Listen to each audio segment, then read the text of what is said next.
When we think about the United Nations, then we think about exactly that.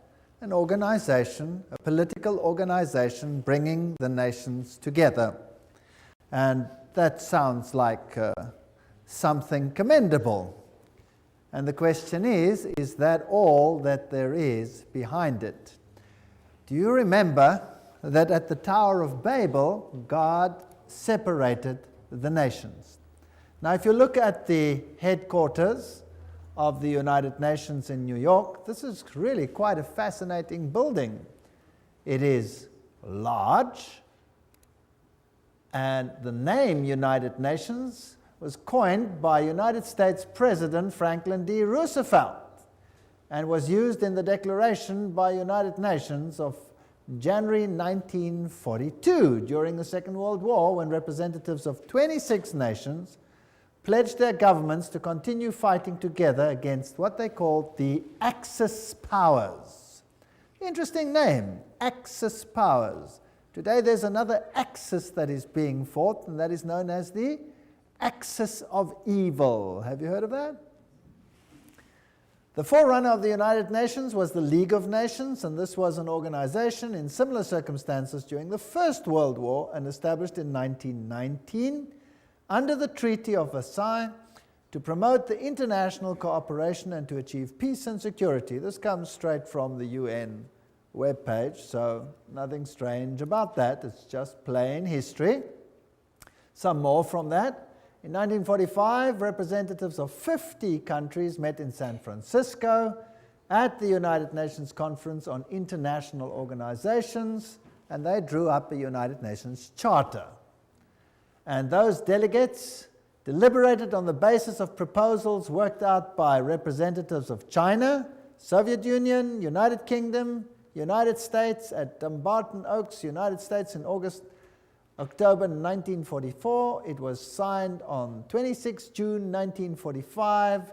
50 countries. Poland was not represented and became one of the original 51 member states. So it officially came into existence on the 24th of October 1945, when the Charter was ratified by China, France, Soviet Union, United Kingdom, United States, and by a majority of the other signatories.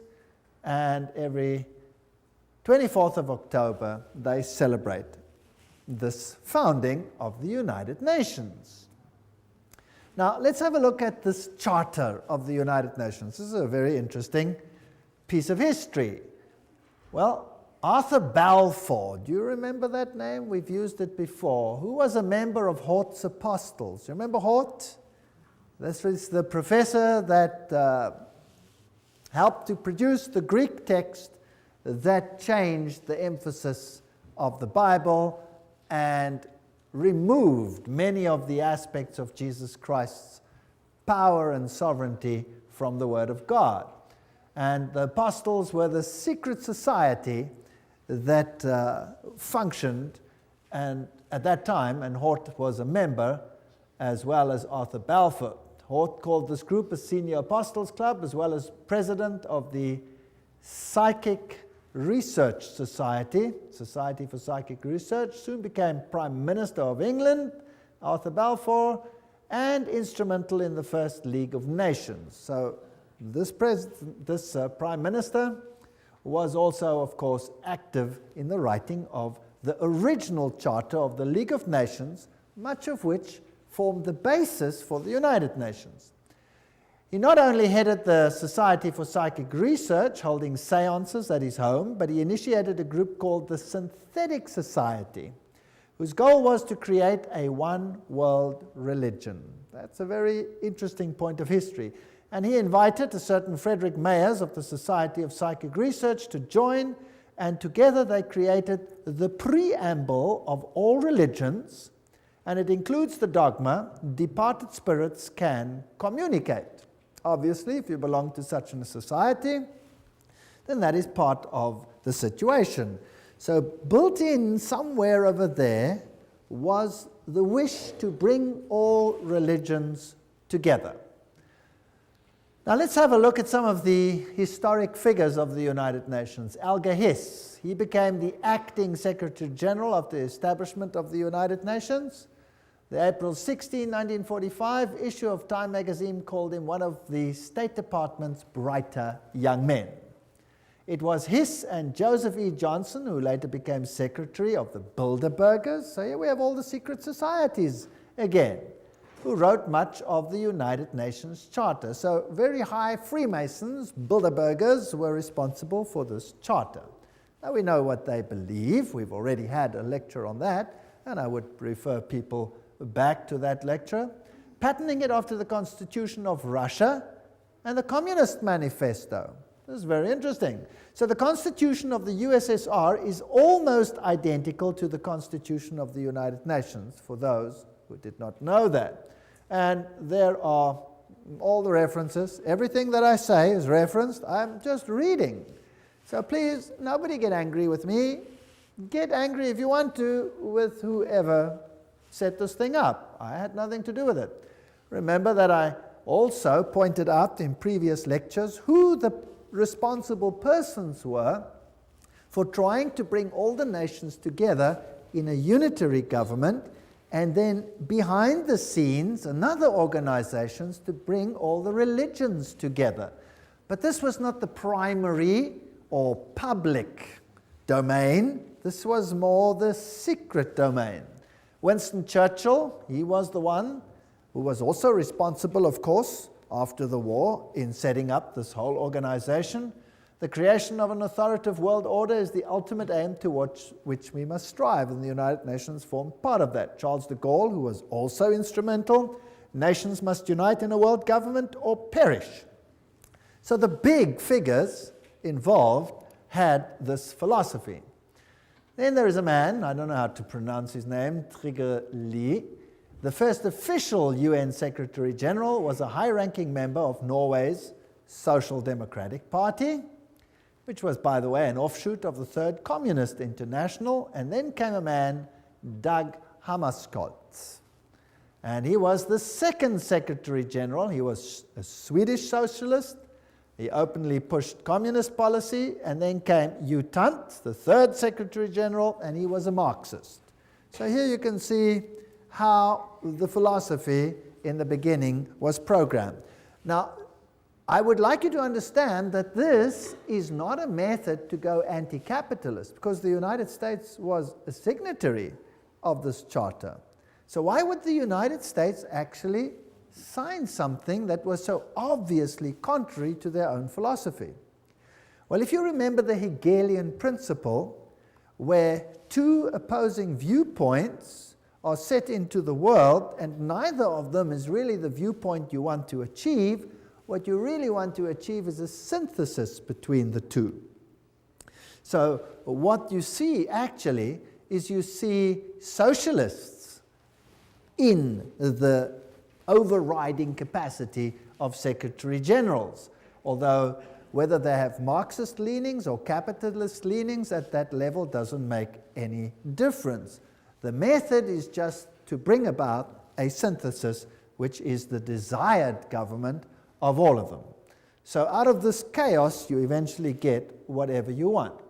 Now, U Thant, he was, of course, one of the earliest Secretary Generals. He said, "World Federalists hold before us the vision of a unified mankind living in peace under a just world order. The heart of the program, a world under law, is realistic and attainable." Just to remind you of what we have said before. And of course, behind the scenes, always you have the papacy. As you can see in all of these lectures, the papacy always very heavily involved. Here is Pope Paul VI with Secretary General U Thant. Now this man was a Marxist. Or let's rather put it this way. Publicly, he pushed a Marxist agenda. But if he was a true insider, then he had neither agenda, and this was just for an appearance sake, as Hegel also said. So it is not surprising that here we have a handshake with another Secretary General, whose name was Waldheim. Now, what was the agenda, or what was the political view of Waldheim? Anybody know? Anybody want to venture a guess? Became public knowledge, and there was a huge outcry as a result. He was a Nazi. Yes. So you can see the Hegelian philosophy coming out here. There you have Marxism, antithesis. There you have Nazism, thesis, in between, synthesis. So it didn't really matter which of the philosophies they espoused, as long as the end result was the same. Pope Paul VI, by the way, is the first one to introduce this bent cross or broken cross. Let's read about what this means. Pope Paul VI wrote a papal encyclical that called on the nations to abandon sovereignty to form a world government. So the Pope himself was behind this and actually called for such a government. And about this twisted cross, here's the quote for you. Paul VI made use of a sinister symbol used by Satanists in the 6th century that had been revived at the time of Vatican II. This was a bent or broken cross on which was displayed a repulsive and distorted figure of Christ, which the black magicians and sorcerers of the Middle Ages had made use of to represent the biblical term mark of the beast. Interesting quote.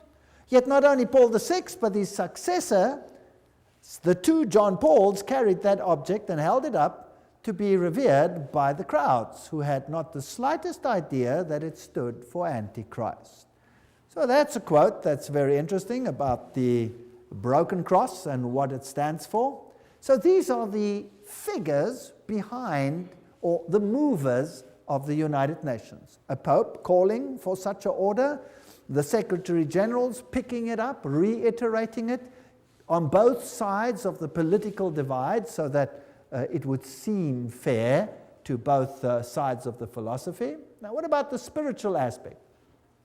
There's one interfaith organization that is called the Temple of Understanding.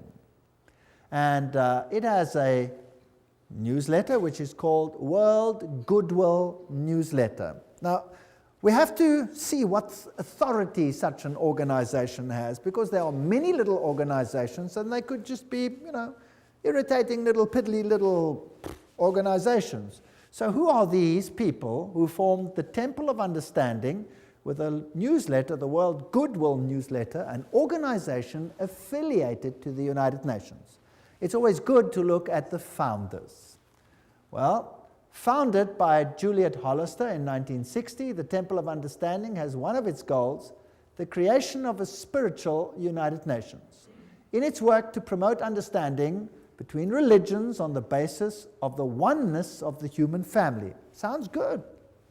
The Temple has numbered among its members and supporters such influential world servers as U Thant himself. Well, there's the Secretary General. You can't go much higher than that. Eleanor Roosevelt. That's interesting. Thomas Merton, Jawaharlal Nehru, Anwar Sadat, Radhakrishnan, in addition to the main center of New York. So these are the top movers. So this is not some sort of little organization operating somewhere in the wings. This is a hub organization. And from where did they operate? Well, they were based at the Cathedral of St. John the Divine. That must be getting pretty boring by now, right? Always the same thing. The temple has active chapters in India, in the UK, representatives in Africa, Latin America, Asia, Middle East. This is a universal movement to bring all religions together. Now let's have a look at this interesting cathedral. There it is, the Cathedral of St. John the Divine.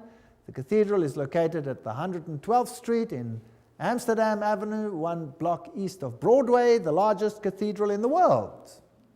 That's also interesting. The Cathedral Church of St. John the Divine in New York is the mother church of the Episcopal Diocese of New York and the seat of its bishop. Remember, that's where they had the female Christ and where they have the issue of ordaining homosexual bishops, and all kinds of interesting stuff happen at this episcopopi. Right, a little bit more history. Jim Garrison, president of the New Age Gorbachev Foundation, which was this foundation that was founded by Gorbachev in New York. He said, we are going to end up with the world government. It's inevitable. There's going to be conflict, coercion, and consensus. That's all part of what will be required as we give birth to the first global civilization. So that's the agenda that they have. Philip Jessup, a CFR member, World Court Justice, pretty high up people, writes, I agree that national sovereignty is the root of all evil. So nations will obviously have to relinquish their sovereignty to this organization without it appearing as if they're doing so. The Humanist Manifesto 2 states, we deplore the division of mankind on nationalistic grounds. We have reached a turning point in human history where the best option to transcend the limits of national sovereignty and to be moved towards building a world community. That's Humanist Manifesto 1 and 2. These are the official documents.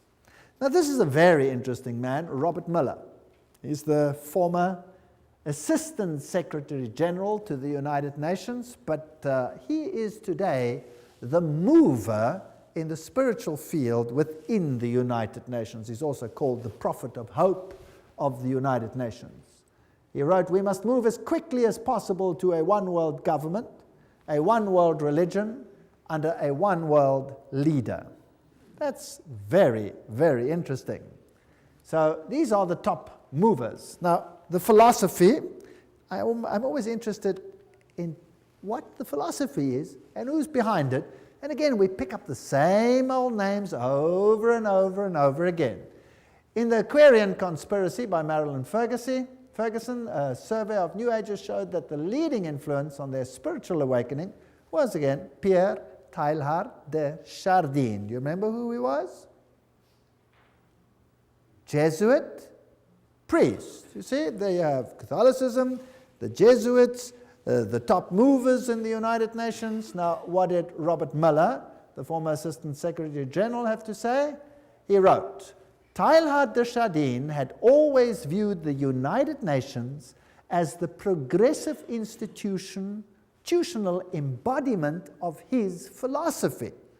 Now, there is a Secretary General saying, or Under Secretary General saying, that the United Nations embodies the philosophy of Teilhard de Chardin.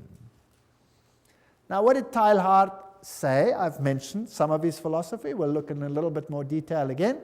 Teilhard wrote, although the form is not yet discernible, mankind tomorrow will awaken to a pan-organized world. Pan-organized world. Well, okay, what else do you have to say? Teilhard de Chardin influenced his companion, Father de Brévry, who inspired colleagues who started a rich process of global and long-term thinking in the United Nations, which affected many nations and people around the world. Robert Mueller says, I have myself been deeply influenced by Teilhard. So the Under-Secretary General of the United Nations, who's today entrusted with the spiritual aspects of the United Nations, plus its education program, says he's influenced by Teilhard de Chardin. And Robert Mueller writes, most of all, they taught me happiness, his work. He says, any Teilhardian will recognize in this the spiritual transcendence which he announced so emphatically as the next step in our evolution. So there's going to be a spiritual transcendence from what appears to be political over to the spiritual. All right, we've already seen in a previous lecture that he was a French Jesuit priest, a eugenist, a Marxist, a pantheist, a evolutionist. He might have even been involved in the Piltdown hoax. He was a humanist and a proponent of a one-world government, and he's the father of the New Age. So he's a very prominent man, seems to have been very busy. He dreamed of humanity merging into God and each realizing his own godhood at the Omega point. This belief has inspired many of the New Age leaders. In fact, Chardin is one of the most frequently quoted writers by leading New Age occultists. That we've had too when we discussed the New Age movement. But just to remind you, so we can merge into God. This is what the man looks like. This comes straight from the Jesuit web pages themselves, and they'll talk about his evolutionary synthesis, world of the mind and spirit, physical world with the world of mind and spirit, a union of those. And here are a few of his quotes. Just to go into a little bit of detail, this is the spirit of the philosophy of the United Nations. Interesting. It is a law of the universe that in all things there is prior existence. Before every form there is a prior but lesser evolved form. Each one of us is evolving towards Godhead. So we are all becoming God. Wonderful philosophy. What I'm proposing to do is to narrow that gap between pantheism and Christianity by bringing out what one might call the Christian soul of pantheism, or the pantheist aspect of Christianity. That's fascinating. So God is in everything. God is not a separate entity. We ourselves are God, or part of God. If you are a pantheist, that's what you believe. I can be saved only by becoming one with the universe. That's pantheism. It's also the philosophy of Buddhism. I believe the Messiah whom we await, whom we all without any doubt await, is the universal Christ, that is to say, the Christ of evolution. Right, that's Teilhard de Chardin's philosophy. Isn't that interesting? So, unfortunately, I cannot agree with one single iota of that philosophy. It's not biblical. In fact, it's blasphemous. A general convergence of religions upon a universal Christ who satisfied them all. That's what Teilhard de Chardin said, Christianity and evolution. This is his quote. His quote. So a convergence of religion that satisfies them all. And he saw the United Nations as the embodiment of this philosophy. That seems to me the only possible conversion of the world and the only form in which a religion of the future can be conceived. That means everybody must come together. Now, how do you get all the religions to come together and to bury the hatchets and their differences? You create a pain of separation, chaos, that exceeds the pain of unity. Is that understandable? That's how you do it. That's Hegelian philosophy.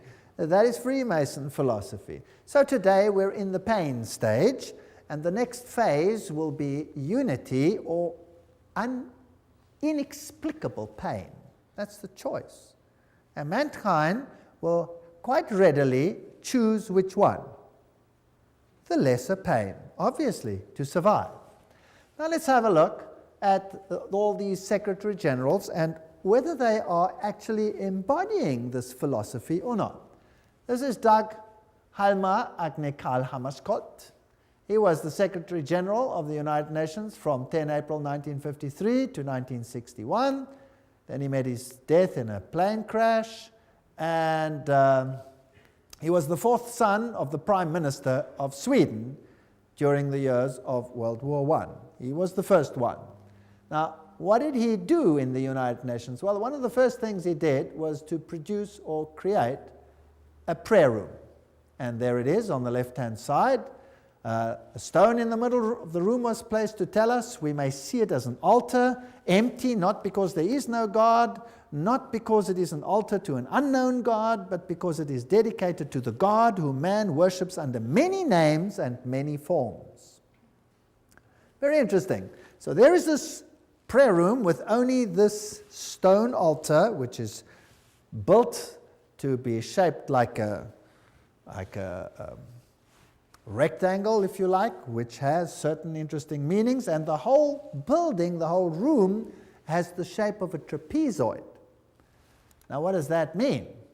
Well, there's also an all-seeing eye, and that symbol that we see over here amongst the Hittites is also the symbol, if you look carefully, of the United Nations, which has the laurel wreath and which has the face up there, which is just replaced with the earth.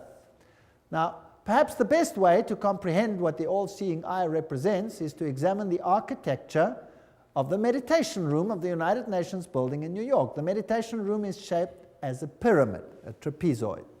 Without the capstone, inside the room is dimly lit, but coming from the ceiling is a narrow but concentrated pinpoint beam of light which radiates down to a bleak stone altar. On the wall straight ahead is a breathtaking modernistic mural that is dynamically endowed with occult symbolism. Containing 27 triangles and various configurations, a mixture of black and white and colored background and a snake-like vertical line. At the center is the all-seeing eye, which grips the millions of annual UN visitors with its stark, beckoning image of suspicion and omnipresence. This is the quote from Tex Mars. And some more quotes. The meditation room faces north-northeast. To enter the room, one must proceed from darkness into light. Indeed, the middle order of the Satanic Brotherhood is called the Order of the Trapezoid. That's very interesting. And Anton LaVey, who is the founder of the Church of Satan, refers to an occult principle known as the law of the trapezoid. So we seem to have a very occult room here, which is dedicated to a god that can be served under any name. The one that I know has one name. One name.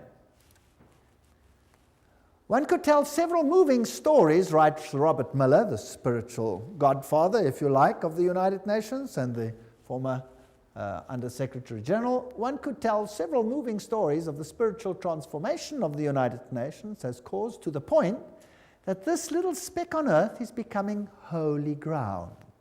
For example, the rational intellectual economist Dag Hammarskjöld found God at the United Nations and inspiration for his work as a world servant in the mystics of the Middle Ages. Oh, so he didn't find it from the Bible, he found it where? From the mystics. Towards the end of his markings overflow with spirituality and mysticism. There you are, the words of the United Nations themselves, or their representatives, telling us how this inspiration came about. Now let's go back a little bit to Foster and Alice Bailey. These were Alice A. Bailey, the one who received dictated messages from Dwal Kul, and who is known as the prophetess of the New Age. They started a group called World Goodwill, an official non-governmental organization within the United Nations. The stated aim of this group is to cooperate in the world of preparation for the reappearance of the Christ. So the United Nations, in other words, is an organization preparing to get all the governments together, yes. But that is just on a political level. The agenda behind it is to bring all the religions together and to prepare it for the coming of Christ. Which Christ? Not Jesus Christ, but the cosmic Christ. Because Jesus Christ is not coming, as we will see in a future lecture, to do what they think is going to happen. Their Christ wants to have a kingdom here on earth. But God says, my kingdom is not of this earth. Now, let's have a look at this man, Robert Mueller. There he is. Dr. Robert Mueller, former Assistant Secretary General of the United Nations, Chancellor of the United Nations University of Peace, and he's chairperson of the Peace Party 2000. He's a very prominent man. What does he write? Robert Mueller. Decide to open yourself to God, to the universe, to all your brethren and sisters, to your inner self, to the potential of the human race, to the infinity of your inner self, and you will become the universe. You will become infinity, and you will at long last, you will be at long last your real, divine, stupendous self. There you have the same philosophy. So what is he saying? That we can become gods. All right, so that is the mover and the shaker of the philosophy of the United Nations. Robert Mueller writes in World Core Curriculum the following. Now this is stunning. The underlying philosophy upon which the Robert Mueller School, now what is the Robert Mueller School? We'll have to come to that. Robert Mueller School is the education program for the entire world as will be enforced by the United Nations. That's scary. Let's read on. The underlying philosophy upon which the Robert Mueller School is based will be found in the teachings set forth in the books of Alice A. Bailey. Hello? The books of Alice A. Bailey were published originally by Lucifer Publishing Company, which, because of all the flack, they changed to Lucis Trust. Isn't that correct? The school is now certified as a United Nations associated school providing education for international cooperation and peace. Okay, this is big business. So the philosophy is based on Luciferian channeled writings preparing for the coming of Lucifer. And remember what they said. They were quite open about it. Alice A. Bailey claimed evidence of the growth of human intellect along the needed receptive lines for the preparation of the New Age can be seen in the planning of various nations and in the efforts of the United Nations to formulate a world plan. From the very start of this unfoldment, 3 occult factors have governed the development of all these plans. Now, can you see why I call the lecture the UN and the occult agenda? Because Alice A. Bailey says there were 3 occult plans, and Robert Mueller says, yes, we follow the writings of Alice A. Bailey. She did not spell them out, but she did state, within the United Nations is a germ and seed of a great international and meditating reflective group. A group of thinking and informed men and women in whose hands lies the destiny of humanity. Ooh. This is largely under the control of many fourth-ray disciples, if you could but realize it, and their point of meditative focus is the intuitional or Buddhic plane, the plane upon which all hierarchical activity is today to be found.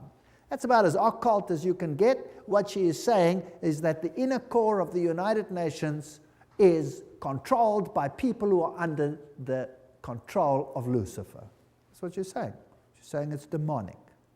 And it's out of her words, not mine. I'm just reading. That's what's such fun about all of this. Helena Petrovna Blavatsky, founder of Theosophy. She was the forerunner, of course, of the Bailey books. And Theosophy was then taken over by Annie Besant over here, and then taken over by Alice A. Bailey. And here is the great invocation that has to be read and learnt by every child in the future. From the point of light within the mind of God, let light stream forth into the minds of men, let light descend on earth. From the point of love within the heart of God, let love stream forth into the hearts of men. May Christ return to earth. But this Christ is not Jesus Christ. From the center where the will of God is known, let purpose guide the little wills of men. Oh, how neat. It's so derogatory. The purpose which the masters know and serve. What arrogance.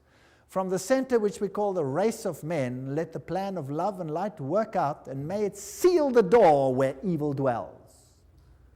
This is interesting. Which door is to be sealed where evil dwells? Well, if you know occult science, you'll know that they call light darkness and darkness light, and they say that Jesus is the evil one. We read all those quotes when we did the lecture on that issue. May it seal the door where evil dwells. Let light and love and power restore the plan on earth. Restore what plan? Restore whose plan? And who made it so that it is not restored? Well, who separated the nations? God separated the nations. What is the focus of the United Nations to? Unite the nations. So they want to restore that which the, in inverted commas, evil one happened to mess up with one brilliant move of confusing the languages. Well, just goes to show, one word of God and he's confused for 4,500 years. Who's really in control here? Well, here's Annie Besant in her 33-degree Freemason regalia, Co-Masonry, you'll remember we dealt with this issue.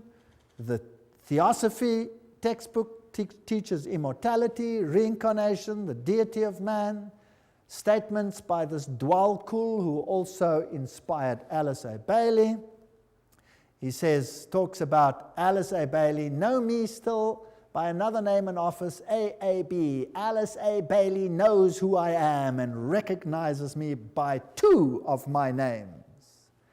Now that's interesting because there are 2 names, and we will see the 2 names in a future lecture, what the names are, and then it gets very interesting. This is a detective story. It's a very exciting one.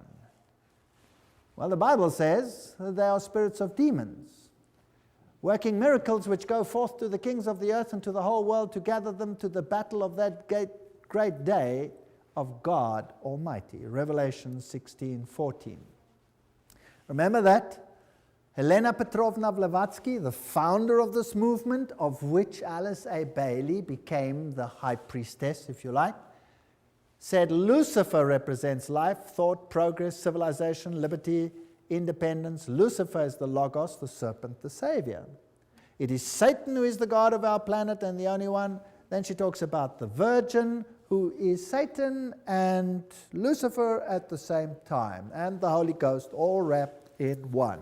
So whether you call him Isis or whether you call him Osiris, doesn't matter. Whether you call him Baal and Ashtoreth, doesn't matter. 2 names. He always comes under 2 names, 2 principles. Alice A. Bailey, she succeeded Besant as leader of Theosophy. Her husband was a 32-degree Freemason and also, of course, part of Co-Masonry. There she is, priestess and prophetess of the New Age movement, who received these messages from this spirit entity, which has to be a demon, Dwalkul.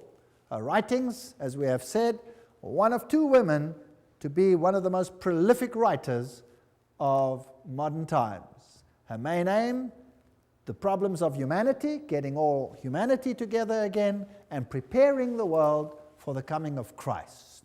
And we have read this quote already, I dedicate myself anew to the service of the coming One. One is an acronym in the occult for Lucifer, and will do all I can to prepare men's minds and hearts for that event. I have no other life intention. She writes, the Tibetan, this is now this Dwalkul, has asked me to make clear that when he is speaking of the Christ, he's referring to his official name as head of the hierarchy. The Christ works for all men irrespective of their faith. He does not belong to the Christian world any more than to the Buddhist or Mohammedan or any other faith. There is no need for any man to join the Christian church in order to be affiliated with Christ. So obviously it's not Christianity. The requirements are to love your fellow men, lead a disciplined life, recognize the divinity in all faiths and all beings, and rule your daily life with love. Love, love, love, love, love, until it drips. That's the modern gospel.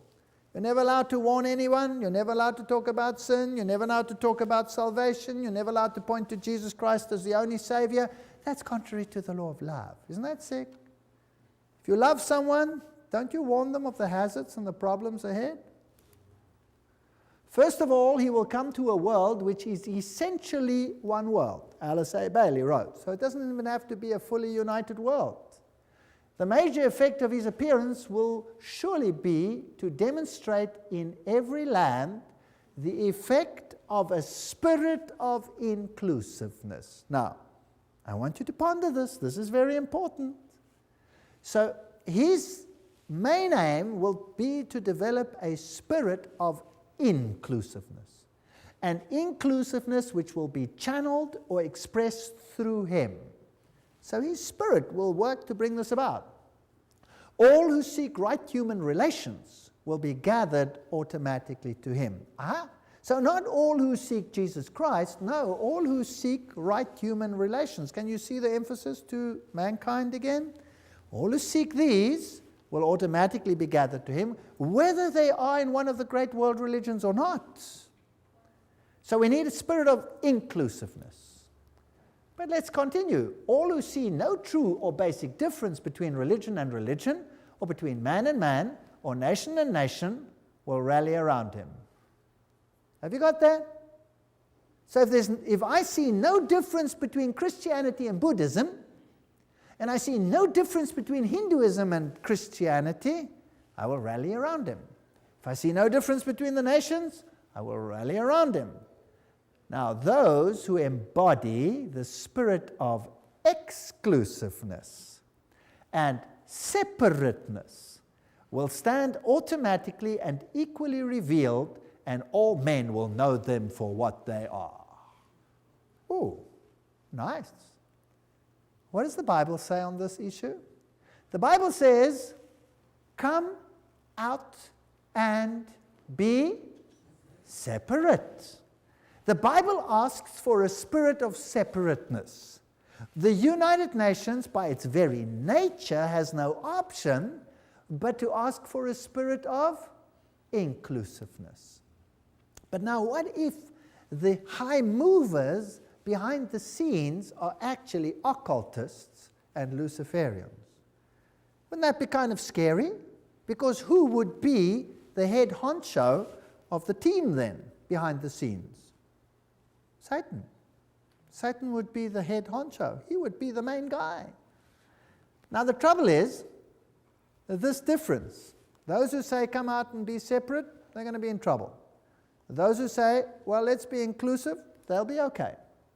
The reply comes with clarity. He will come unfailingly when a measure of peace has been restored. We don't have to have world peace, just a measure of peace. Alice A. Bailey continues, the major required preparation for the coming of the Christ is a world at peace. However, that peace must be based on an educated goodwill, which will lead inevitably to right human relations, and therefore to the establishments on lines of light between nation and nation, religion and religion, group and group, man and man. So the only way we're going to have this community is by putting everybody into the melting pot and becoming one. That means giving up your differences. Discover the members of the new group of world service whenever possible and strengthen their hands. Look for them in every nation and expressing many lines of thoughts and points of view. Remember always that in doctrine and dogma and in techniques and methods they may differ widely from you, but in love for their fellow man, that has become the religion of the new world. Not love for God, love for the fellow man. In practical goodwill and in devotion to the establishment of right human relations, they stand with you. They are your equals and can probably teach you much. So forget all about the religious differences. Promote ceaselessly the work of world goodwill so that every nation may have its own group of men and women dedicated to the establishment of right human relationships. The whole power has to shift to man rather than to God. It is on the foundation of this teaching that Christ will raise the superstructure of the brotherhood of man for right human relations on expression of the love of God. And this is all we hear in the sermonizing of the New World. What is important is right human relations. What is important is that we accept one another as we are. And it goes on and on and on and on. But faithfulness to God, biblical principles, no, they have to be given up. Share International says, but the day will dawn when the vision of the United Nations will save the world, and when the reality of the United Nations starts bearing fruit, then the breath of immortality will be a living reality on earth. And there is the spiritual leader of or the present priest, if you like, in the United Nations, the Hindu Sri Chinmoy. He says the United Nations is the way to oneness that leads to the supreme oneness, capitalized. It is like a river flowing towards the source, the ultimate source. And the United Nations becomes for us the answer to world suffering, world darkness, world ignorance. The inner vision of the United Nations is the gift supreme. And this will be realized no matter how many years it takes. The Dalai Lama says in the sphere of international relations, the sense of greater shared responsibility is particularly needed. Today, when the world is becoming increasingly interdependent, the dangers of irresponsible behavior have dramatically increased. Unless we realize that we now are part of one big human family, we cannot hope to bring about peace and happiness. So all the world leaders are saying these things. And the United Nations, with its symbolism of this ancient laurel wreath around a globe, is nothing other than the emulation of an old pagan ideal, which Lucifer once more wants to realize in the world that we live in today.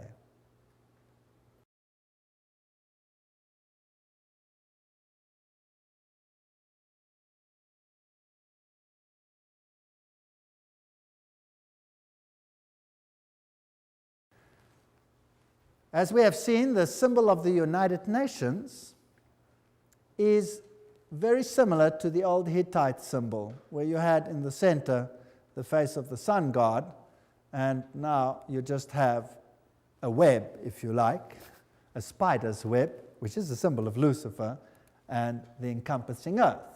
And of course, the laurel wreath was a symbol of all the ancient deities. So we find all for one, all together now, we are the world, was the 50th celebration of the United Nations. The New Age agenda was to merge God and nature. That's what Teilhard de Chardin, the father of the philosophy of the UN, said. We must become pantheistic, eradicate male-female distinction, world peace, nuclear disarmament, one world government, one world religion. The organizations leading up to this, the United Nations, of course, Council of Foreign Relations, Trilateral Commission, Bilderbergers, Gorbachev Foundation, and the Club of Rome. And they've already put up a constitution which is known as the Constitution for the Federation of Earth. So we already have a world constitution. Now, obviously, if you want to bring about a situation like that, you have to influence the education of the world, so that the mindset and the thinking of people is changed. So education is a very important point. This comes straight from their own web pages. Wow, you cannot say this is hearsay. It comes straight from them, unol.org. The world will not change and find peace if there is not a new education.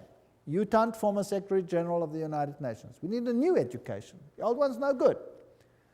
The former director of the World Health Organization, Dr. Brock Chisholm, of course that's also a United Nations organization, says, to achieve world government, it is necessary to remove from the minds of men their individualism.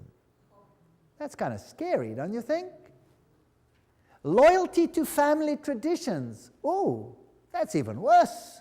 National patriotism and religion's dogmas. Now, these are the movers of the United Nations. Your individualism must go. You must become a number. Just doing what the state says. This is Marxism. The state is supreme and you are nothing but the catechumen, a goyim, or nothing. And you must give up your individuality. Did you know that Christ created us all free agents?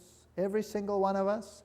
No one to be subject to anyone but God, because only to God can you trust your subjection, because he is 100% selflessness, which he proved when he came to this earth. How would you like to be a subject of Lucifer and be bound by chains to his chariots to do his whims? I would hate that.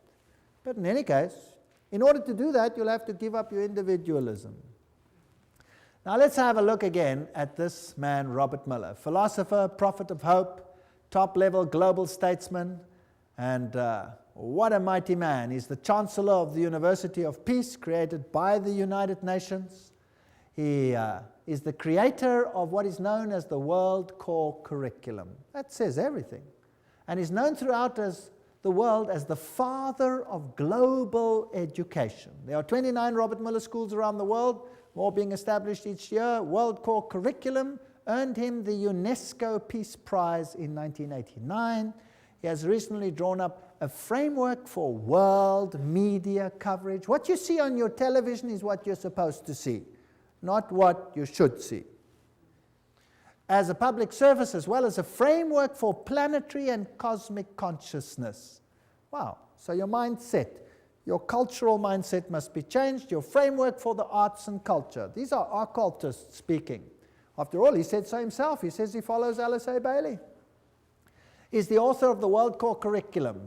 What does that do? Everything is a quote. steer our children towards global citizenship, earth-centered beliefs, socialist values, the collective mindset, which is becoming a requirement of the 20th century workforce. Your children will have to be modified.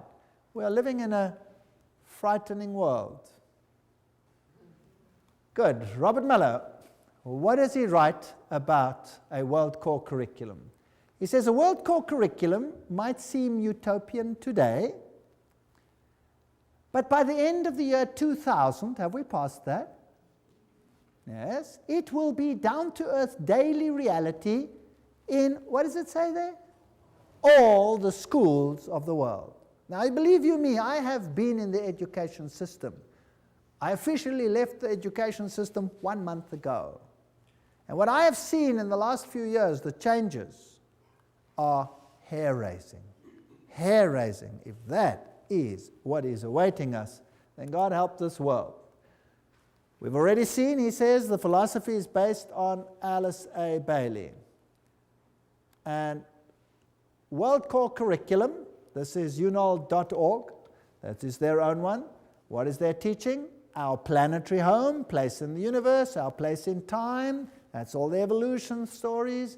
The family of humanity, that's global humanity, the miracle of individual life, and the coordinating centers of the world, where they all are, the Robert Mueller Schools International. What do they teach?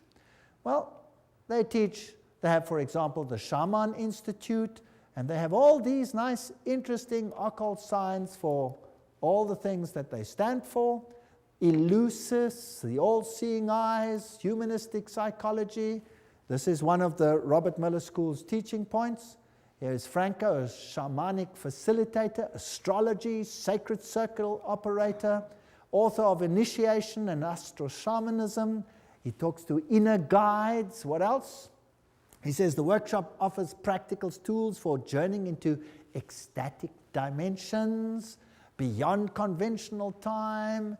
He says the program includes shamanic journeys, drumming, ceremonial sharing, soul retrieving, connection with guides and spirits. This is spiritism of the worst kind. This is forbidden in the Bible. No wonder the Bible is not part of this organization's book. Robert Mueller says, at the world level, the UN has adopted a world economic development strategy. Food, agriculture, there's a world food plan, a world health plan, a world literacy plan, a world employment plan, a world industry plan. They've got every single detail of our lives sewn up. Now, another organization that's very important is UNESCO. And let's just look at UNESCO. It's a sub-organization of the United Nations. Julian Huxley is the former director of UNESCO. He was Humanist of the Year. He's a theistic philosopher, member of the Communistic Colonial Bureau of British Fabian Society, and signer of the Humanist Manifesto too. That's not a very good recommendation as far as I'm concerned. Some more. Skull and Bones member Archibald MacLeish wrote the UNESCO Constitution. So he must be an Illuminati member, as we saw in that lecture on the secret behind secret societies. So Freemasons helped create the organization, a fervent international MacLeish. He is associated with One Worldism. Here's another one. Niebuhr is UNESCO's co-founder, and he signed Siecos. Now, what does that mean? Which appeared in 1969, and they printed it in the New York Times then. What is Siecos? These are the founders. It is the position of Siecos that contraceptive services should be available to all, including minors, who should enjoy the same rights of free and independent access to contraceptive care as do others. It is the position of Siecos that the use of explicit sexual material, sometimes referred to as pornography, can serve a variety of important needs in the lives of countless individuals. These are nice people up there in the United Nations. No wonder now it is forced curriculum at even junior schools to have explicit sexual details explained, all in the names of preventing sexual diseases, with the most strange and lewd acts which have to be performed. In fact, our universities are granting honorary doctorates to those who are the most perverse on the stage. Yes. Huxley, who was the initial chairman, in its educational program can stress the ultimate need for world political unity, familiarize all people with the implications of transfer of full sovereignty, and etc., etc. So these people are all birds of a feather. UNESCO explains, if UNESCO is attacked on the grounds that it is helping to prepare the world's people for world government, then it is an error to burst forth with apologetic statements and denials. Let us face it, the job of UNESCO is to help create and promote the elements of world citizenship. When faced with such a charge, let us by all means affirm it from the housetops. That's what UNESCO says itself. So they're not denying anything. Under Huxley's guidance, they prepared a guidebook for teachers. Now, I would like the parents to take a note. Everybody with little children, or have children with little children, take note. What is the United Nations Guidebook for Teachers? It says, reminds them that the destruction of a child's love of country and patriotism is the first step in educating that child for world citizenship. Now let's have a look at what the guidebook contains.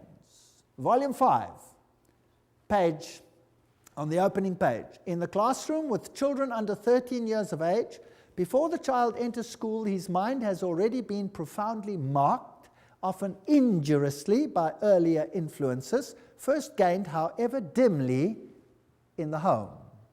Oh, that's interesting. So this must be changed. Who is putting these thoughts into the minds of children then? The parents. That must be changed. So UNESCO's aim is to change the mindset of your children, to turn it against any values that the parents might instill in the mind of that child. Isn't that breaking the fifth commandment, yes or no? Honor your father and your mother that you may have a long life. Isn't this breaking the fifth commandment? I think it is. On page 8, the teacher is told, the kindergarten or infant school has a significant part to play in the child's education. Not only can it correct many of the errors of home training, but can also prepare the child for membership at about age 7 in a group of his own age and habits, the first of many such social identifications that he must achieve on his way to membership in a world society. Aha, the kindergarten. So now, the governments of the world are saying, you must send your kids to school earlier. Did you know that?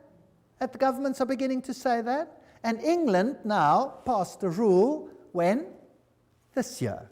This very year. Guess when kids go to school from this year onwards in England? Age 3. Yes, age 3. You have to send them to preschool. That's nice, and the mothers love it because they don't have to take care of the kids. But who's controlling the mindset of the kids? And who's behind it? Occultists. Page 58 of the guidebook to teachers says, as we have pointed out, it is frequently the family that infects the child with extreme nationalism. The school should therefore use the means described earlier to combat family attitudes. Now, nationalism is not their ultimate game. What is their real game? Religion. Religion. Volume 5, page 11. In our view, history and geography should be taught at this age at a universal history and geography. The study of history raises problems of value which are better postponed until the pupil is freed from nationalist prejudice, which is present surrounds the teaching of history. So the whole mindset of the child must be changed in the teaching program, and this is UNESCO's aim. Not a very, well, noble aim, I don't think, because the authority of religion and parents, especially Christian religion, will be undermined. Now another organization comes in, this is called the Finhorn Organization, and they promote ecological health and prosperity. Have you heard much about ecology in the world today? Yes. Now again, we have to find the links. You always have to do some detective work. Because Francis, this is Francis of Assisi, connected with nature, Pope John Paul II named him the patron saint of ecology. Now, St. Francis was the roommate of Ignatius Loyola, the Jesuit founder, just for interest's sake. It is on St. Francis Day that thousands of people flock to St. John the Divine, oh, how boring, Cathedral for the blessing of the beasts.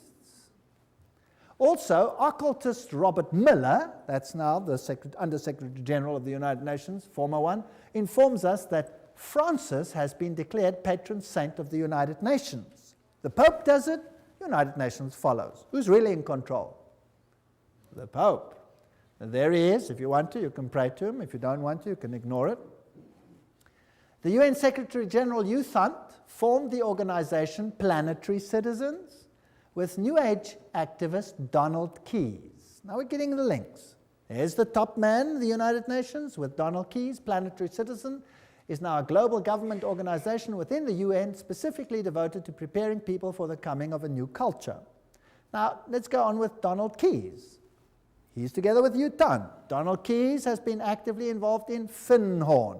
Have you got the link? United Nations, Secretary General U Thant, Donald Keyes, Finhorn. In Scotland and writes regularly for its magazine One Earth. Keyes wrote, "The New Age groups are focusing on entering a new stage, a world-related stage. They are becoming mature enough to begin to shoulder some of the load of humanity's burdens. The spread of New Age values as unifying yeast in the human loaf may be the critical ingredient for successful emergence from the 1980s onwards." Now let's see what Finhorn is all about. Here we go. Their logo is the flame of Lucifer. They use occult symbols. They use the lotus flower. They talk about divinely ordinary, divinely human. So what are they saying? We're God, and God spoke to me. Now who's that God that speaks to them? Well, let's ask their spokesman. This is David Spangler. There's one of his books, Parent as Mystic, Mystic as Parent. So this is what your education is going to do to your kids. Do you know that? David Spangler, co-director, spokesperson for Finhorn community in northern Scotland. That's what he looks like today. Let's see what he says. He writes in the Reflections of Christ, "The true light of Lucifer cannot be seen through sorrow, through darkness, through the rejection. The true light of this great being can only be recognized when one's own eyes can see with the light of the Christ, the light of the inner sun. Lucifer works within each one of us to bring us to wholeness. And as we move into the new age, which is the age of man's wholeness," they love that word, wholeness, "each of us in some way is brought to the point which are termed Luciferic initiation. The particular doorway through which the individual must pass if he is to come fully into the presence of his light and wholeness, Lucifer comes to give us the final gift of wholeness." So who are these people actually worshipping? Lucifer, directly. Lucifer prepares man in all ways for the experience of Christhood. Oh, we become Christ. And Christ prepares man for the experience of God. But the light that reveals to us the presence of the Christ, the light that reveals to us the path of Christ, comes from Lucifer. He is the light giver. He is aptly named the morning star because it is his light that heralds for man the dawn of a greater consciousness. David Spangler. There he says it, straight out. David Spangler writes, "We can take all the scriptures and all the teachings and all the tablets and all the laws and all the marshmallows and have a jolly good bonfire and marshmallow roast because that is all they are worth." Okay. I don't think they like the Bible very much or the law of God. These are the movers and shakers of the United Nations.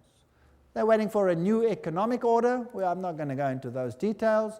We affirm that the economy of all nations is a seamless web. They want to join it together, and a new international economic order. That's World Goodwill Commentary, all there by itself. "We, the members of the United Nations, solemnly proclaim our united determination to work urgently for the establishment of a new economic international order. The whole world is going to be controlled at every single level by these people. A complete change in the world's financial and economic order is imperative." Benjamin Cream, spokesman for Maitreya. So, UN General Assembly says new international economic order. And so we have all these strange happenings. Buckminster Fuller says, "Don't give me any other job. Just let me be head of the World Food Authority and I'll have the whole world at my feet tomorrow." They're going to use food to create enough tension to make everyone accept this. Benjamin Cream also wrote, "The industrialists, economists, administrators of great experience and achievement who with a hierarchy," that's a bunch of demons by the way, have worked out plans and blueprints which will solve the redistribution problems of the world when the political will is there to implement them. So that means when they start stealing from those who have and give it to all the others. Maitreya himself, this New Age Christ. The UN is the major hope of the world. In its interrelationships, we can see democracy writ large, the symbol for the expression of God's will that men call goodwill. With the advent of the Christ, this goodwill will bring all men and all nations into correct relationships and create the necessary circumstances for the expression of that synthesis which will be the outstanding keynote of the coming civilization. In this vast enterprise, the UN will play a major role. Remember Revelation 17? The 10 horns you saw are 10 kings who have not yet received a kingdom, but for 1 hour will receive authority as kings along with the beast. They have one purpose, to give their power and authority to the beast, and they will make war against the Lamb. 10 regions, according to Gary H. Carr, the Club of Rome divided the world into and wrote the new constitution. And we have this new civilization, and it was held at the Fairmont Hotel, Masonic Auditorium in San Francisco. Conference document says, we are experiencing the birth of a first global civilization, a historic, timely global initiative, 1995. And there it was, and they were ready for it. CIA, NATO, MI5, CRI, all of these have occult symbols in them, which we don't have to go into details. The Trilateral Commission, the 666, the 666 is in the Federal Reserve. SSS, that was the original 6th letter of the Greek alphabet. F is the 6th letter of our alphabet. This all spells 666. Now, what about these world religions? Now, this is the crux of the matter. And if we can concentrate on this issue tonight, this will be the hub of what is going to happen. Was it not inevitable that the UN would sooner or later also acquire a spiritual dimension? That's what Robert Mueller says, the big man behind world education, world media, University of Peace, all of these things. Robert Mueller writes, there's a famous poster which shows Christ knocking at the tall United Nations building, wanting to enter it. I often visualize in my mind another, even more accurate painting, that of the United Nations, which would be the body of Christ. Interesting. Doesn't Christ say, my kingdom is not of this world? So this is another kingdom, and this Christ is definitely not Jesus Christ. He then refers to Pope John Paul said that we are stone cutters and artisans of a cathedral which we might never see in its finished beauty. This is Masonic language that Pope John Paul II is talking about. The tapestry of its work encompasses the total condition of humankind on this planet. All this is part of one of the most prodigious pages of evolution. It will require the detachment and objectivity of future historians to appraise fully what happened in the last third of our century and to understand the real significance of what the United Nations was. No human force will ever be able to destroy the United Nations. Very interesting. For the United Nations is not a mere building or a mere idea. It is not a man-made creation. This is Robert Mueller speaking, former Under-Secretary General of the United Nations. If it wasn't man-made, then who made it? Who made it if man didn't make it?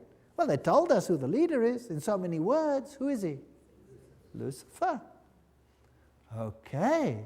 The United Nations is the vision light of the absolute supreme Masonic signal language, which is slowly, steadily, and unerringly illuminating, you know the buzzwords by now, the ignorance, the night of our human life. The divine success and supreme progress of the United Nations is bound to become a reality. At his choice hour, the absolute supreme will ring his own victory bell here on earth through the loving and serving heart of the United Nations. Wow, this is a bomber. He's going to ring his victory bell. Thank you, Robert Mueller. What else do you have to say on the issue? Decide to open yourself to the potential of the human race, to the infinity of your inner self, and you will become the universe at long last, your real divine self. That really puts it all in the picture.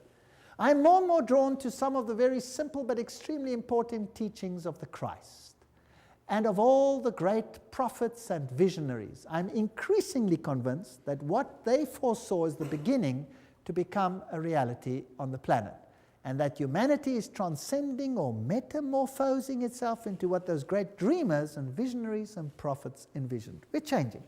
We're going to undergo a change. The world's major religions in the end all want the same thing. Do they? Even though they were born in different places, different circumstances, what the world needs today is a convergence of the different religions in the search and definition of the cosmic and divine laws which ought to regulate the behavior on this planet. Worldwide, spiritual ecumenism, expressed in new forms of religious cooperation institutions, would probably be closest to the heart of the resurrected Christ. Thank you. Very interesting. Peace will be impossible, Robert Mueller speaking, without the taming of fundamentalism. Through a united religions that professes faithfulness only to the global spirituality and the health of the planet. So fundamentalism has to be tamed. Let's start with Islam. Where do you think they will end? Certainly with Christianity. The New World religion must be based on those truths which have stood the test of the ages. They are steadily taking shape in human thinking, and for them the United Nations fights. My great personal dream, writes Robert Mueller, is to get a tremendous alliance between all the major religions and the United Nations. Well, this is fascinating stuff. There will not be any dissociation between the universal church and the sacred lodge of all true Masons and the inner circle of the esoteric society. That said Alice A. Bailey. Robert Mueller says that's their philosophy. So there you have it. Freemasonry, Luciferianism. This is the kingdom on earth. June 1995, an Interfaith Summit conference was held in San Francisco for the purpose of uniting the world's religions into a global organization, the United Religions Organizations, called UR. It will be an international, interreligious organization modeled after and affiliated with the United Nations, according to its literature, so it's Howard Dispatch Ministry. The URO launched its written charter in June 1997. The institution should be fully in place by June 2000, globally operational by June 2005. How far is that off? Oh, that's just around the corner. I get excited. Cooperating closely with the UN and its organizations to complement the UN's political, diplomatic, etc. The Interfaith Conference, Anglican Bishop William E. Swing issued the challenge for a new global civilization. He said, "We stand on the threshold of a new world order that may be defined either by an increasing polarization that fuels a spiral of escalating conflict and violence, or by growing global cooperation that calls the human race to work across national, ethnic, and religious boundaries to serve a larger global good." See where we're heading? Robert Mueller, and this is very exciting, Dispatch magazine. "Do not worry if not all religions will join the United Religions Organization. Many nations did not join the UN at the beginning, but later regretted it and made every effort to join. It was the same with the European community. It will be the case with the world's religions, because whoever stays out or aloof will sooner or later regret it." Wow. Now, that's fascinating. Where are we going? Sooner or later regret it. This man over here is Joseph Reed. He's the Under-Secretary General of the United Nations currently. And here he's speaking at a huge convention of Seventh-day Adventists. And he's going to tell them exactly who is going to be in control. Let's listen to him. I make this appeal because the United Nations is also your organization, our world organization, your United Nations. Delegates, please remember, the United Nations is the only machinery we have for collective cooperation among all nations. It is the only worldwide institution for furthering development. The United Nations is the only universal mechanism for protecting human rights. The United Nations is the only shared framework for strengthening international law. Delegates, the United Nations is not one of the luxuries of international life.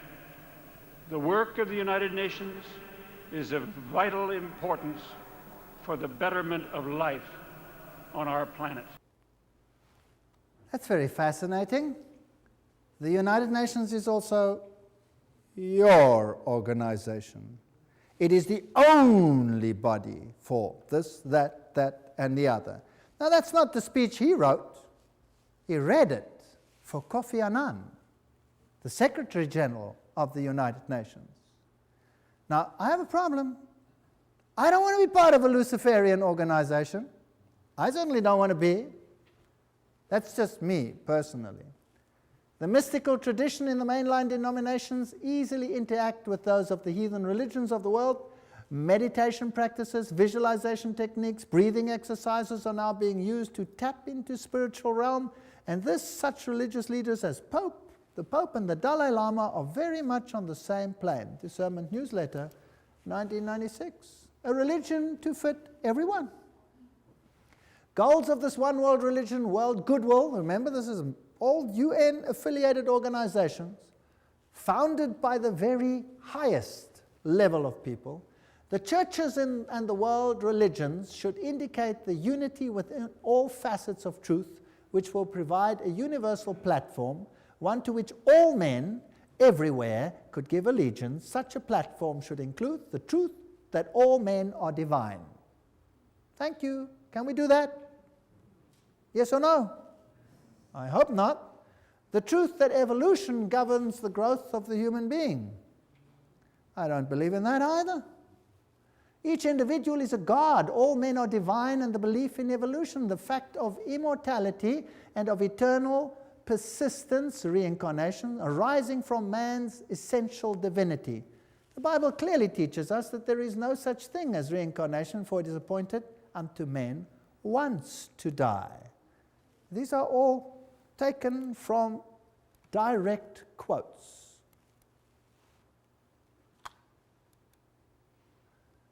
Preparation by men and women of goodwill is needed to introduce new values, new standards, and new attitudes, prepare for a coming world teacher, requirements of a new world order, and a reorganization of social structure. I want nothing to do with that.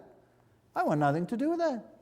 Alice A. Bailey writes, the same old formulas, the same old theologies, the same old interpretations are deemed adequate to meet men's modern needs and inquiries. They are not. The church today is the tomb of the Christ, and the stone of theology has been rolled to the door of the sepulchre. Oh, Jesus and his theology, goodbye. Goodbye.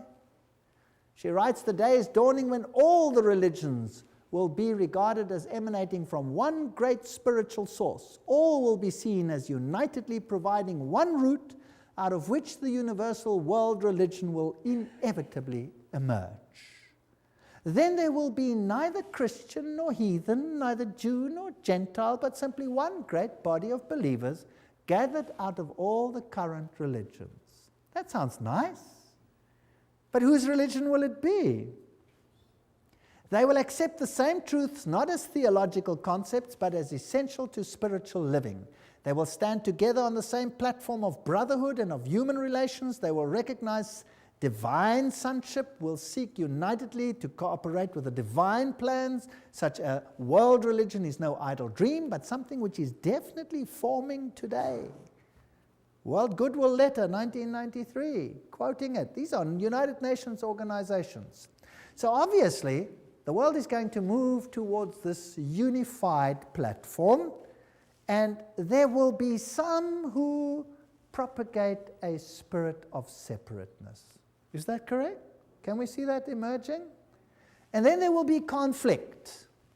And Robert Mueller says that those who do not want to go along with this will sooner or later come to regret it. So obviously we're heading for a clash. Thus the expressed aims and efforts of the United Nations will be eventually brought to function, and a new church of God gathered out of all the religions and spiritual groups. Wow. A new church of God. I don't want to be part of that new church of God. I find it nauseating. Mueller also said, we must hope also that the Pope will come before the year 2000 to the United Nations, speak for all the religions and spiritualities on this planet, and give the world the religious view of how the third millennium should be a spiritual millennium, a millennium which will see the integration and harmony of humanity. Who must be the spokesman for this new world religion? The Pope. The plan is coming together. Revelation is unfolding. This is exactly what the Bible speaks about what will happen. Instead of becoming dejected and miserable, then lift up your heads and start smiling, because we're going home. This is exciting. The world's major religions must speed up dramatically their ecumenical movement and recognize the unity of their objectives and diversity of their cults. Religions must actively cooperate to bring to unprecedented heights a better understanding of the mysteries of life and of our place in the universe. My religion, right or wrong, and my nation, right or wrong, must be abandoned forever in the planetary age.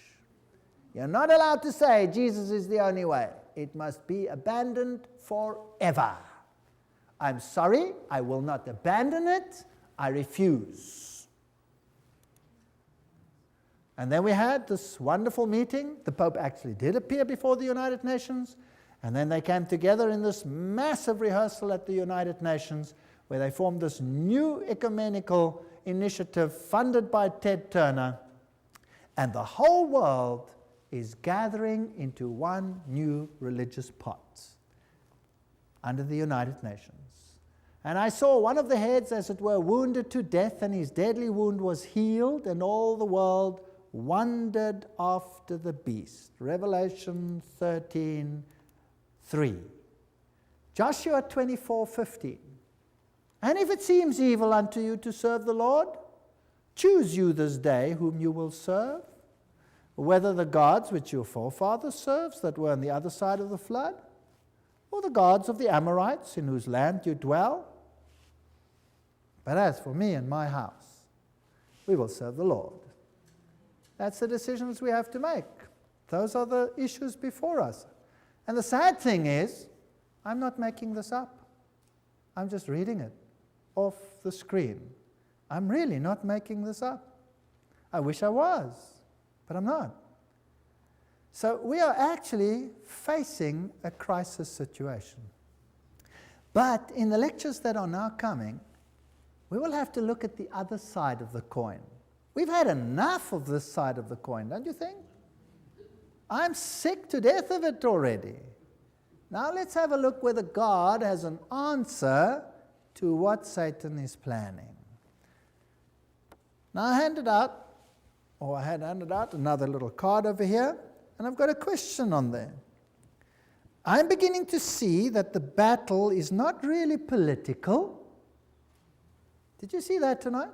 The battle is not really political, but religio-political.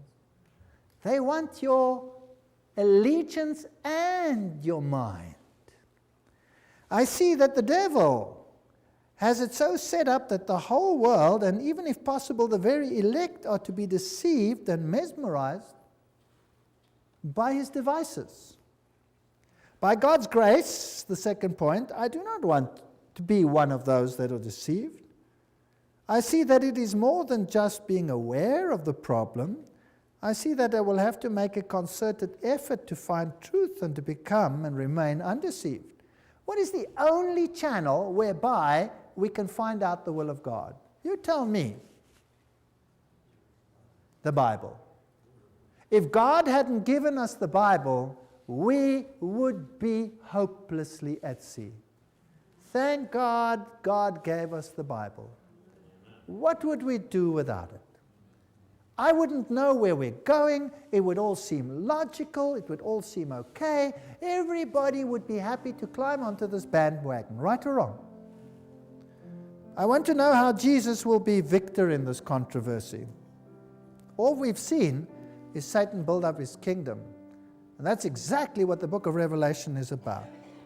I'm interested in learning more and to plan to attend the next lectures, because this is where the counter plan of God will start to be discussed. We're now going to go back to the Bible, and we're going to find out what God has in store for us. But if I could just be so daring as to ask, just show me your hands if you want to. Who sees that Jesus is being eradicated from the world plan? Who sees it? Wow, so there's a total onslaught on Jesus Christ. And we are just caught in the battle. Isn't that right? We're just caught in the battle. So what hope have we got of changing the status quo? None. None. If you think you can change this, forget it. We have no hope. Who is our only hope? Jesus Christ.